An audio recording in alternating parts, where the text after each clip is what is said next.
Shalom, povo de Deus! Meus irmãos, o Senhor não quer que nós andemos em trevas. Ele quer que nós andemos na luz, na sua luz. Por isso é que ele envia seus missionários, seus mensageiros, seus obreiros, para que a sua palavra seja ensinada, difundida, explicada. E assim nós possamos aprender a sua palavra e viver o seu evangelho. É isso que o Senhor quer de nós. Então, hoje eu vou enviar uma mensagem para vocês, como eu sempre envio todos os dias, para a honra e glória do Senhor Jesus, cujo tema é Viver para Deus. Espero que você esteja com sua Bíblia aí, na tranquilidade, para nós podermos falar um pouco o que é viver para Deus. Essa leitura está baseada em 1 Pedro, capítulo 4, versículo de 1 a 11, que diz assim, olha: portanto, já que Cristo sofreu no corpo, assumam também vocês a mesma atitude, porque o que sofreu no corpo rompeu com o pecado, para viver o resto da sua vida terrena, não satisfazendo os seus desejos humanos, mas fazendo a vontade de Deus. Pois já basta com o tempo que vocês gastaram fazendo o que agrada aos incrédulos, vivendo em devassidão, paixões, bebedeira, orgias, farras e idolatrias, coisas abomináveis. Vocês acham estranho que eles acham estranho que vocês não corram com eles no mesmo rio de devassidão. E por isso os insultam.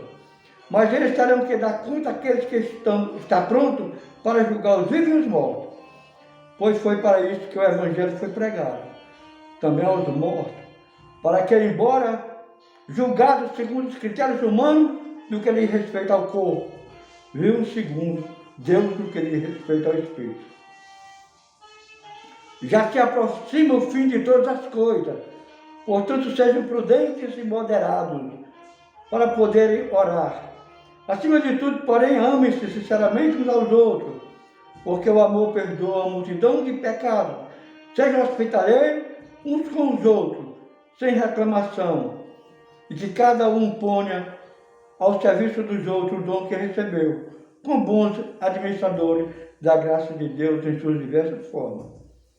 Se alguém fala, fale como quem transmite as palavras de Deus.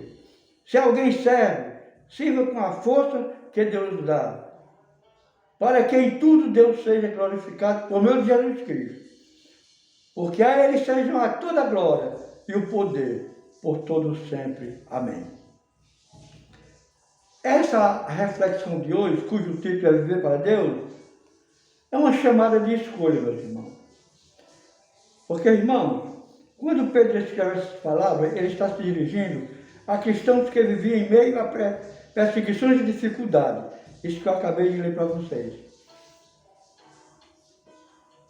Muitos deles tinham deixado para trás uma vida de pecado e agora enfrentavam o desprezo e a crítica daqueles que antes eram seus companheiros. E a mensagem que o apóstolo traz é clara e poderosa. Viver para Deus significa assumir a mesma atitude de Cristo, mesmo que isso implique sofrimento e romper definitivamente com o pecado para fazer a vontade do Senhor, para fazer a vontade do Pai. Porque, meu irmão, a atitude de Cristo, sofrer no corpo e romper com o pecado. O versículo 1 diz: já que Cristo sofreu no corpo, assumam também vocês a mesma atitude.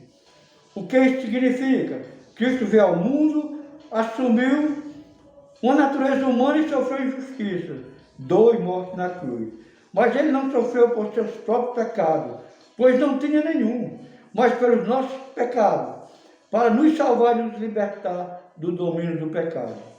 Quando Pedro diz que o que sofreu no corpo rompeu com o pecado, ele não está dizendo que o sofrimento em si apaga os pecados, mas que quem decide seguir a Cristo e está disposto a enfrentar as consequências dessa escolha, demonstra que já não quer mais viver sob o poder do pecado.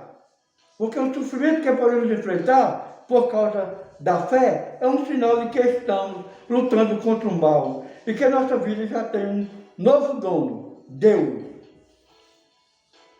Antes de conhecermos Cristo, vivíamos segundo os desejos da carne, fazendo o que parecia bom para nós, sem nos preocuparmos com a vontade de Deus. Mas agora tudo mudou. O versículo 2 diz: para viver o resto da sua vida terrena, não satisfazendo os seus desejos humanos, mas fazendo a vontade de Deus. Viver para Deus não é mais uma opção, é o nosso propósito. É entender que nossa vida não nos pertence mais. Fomos comprados por preço alto, o sangue de Cristo, e agora devemos viver para Ele.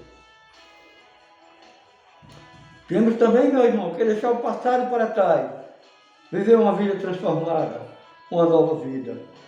Pedro lembra aos cristãos da época e também a nós hoje, do tempo em que vivíamos, fazendo o que agrada aos incrédulos, vivendo em devassidão, paixões, bebedeiras, orgias, farras e idolatrias, coisas abomináveis. Ele diz: já basta, não é mais tempo de viver como o mundo vive. Quando nos convertemos, nossa vida passa por uma transformação.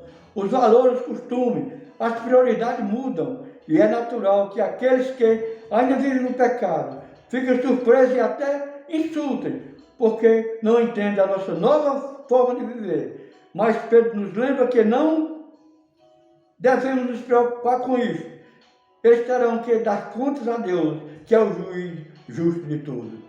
Nós, por outro lado, temos a certeza de que nossa vida agora tem sentido e direção. O Evangelho nos deu vida nova. E mesmo que enfrentemos julgamentos humanos, nosso espírito vive em comunhão com Deus. 3. Temos que viver com a eternidade em vista, prudência, amor e serviço. O versículo 7 traz uma chamada importante. Já se aproxima o fim de todas as coisas. Portanto, sejam prudentes e moderados para poderem orar. Saber que o retorno de Cristo está próximo nos faz viver com mais responsabilidade. Não podemos viver de forma descuidada, mas sim com a mente clara e o coração voltado para Deus, buscando em oração todos os dias. Acima de tudo, Pedro destaca o amor. Ame-se sinceramente uns aos outros, porque o amor perdoa a multidão de pecados. Viver para Deus não é só evitar o mal e praticar o bem. É amar o irmão como a si mesmo, ser hospitaleiro, ajudar quem precisa sem reclamar. Cada um de nós recebeu dons e talentos de Deus, e eles não são para nosso próprio benefício, mas para servir uns aos outros. O versículo 10, 11 diz: cada um ponha ao serviço dos outros dons que recebeu, como bons administradores da graça de Deus. Se alguém fala como quem transmite as palavras de Deus, se alguém serve com a força que Deus dá, para em tudo Deus seja glorificado.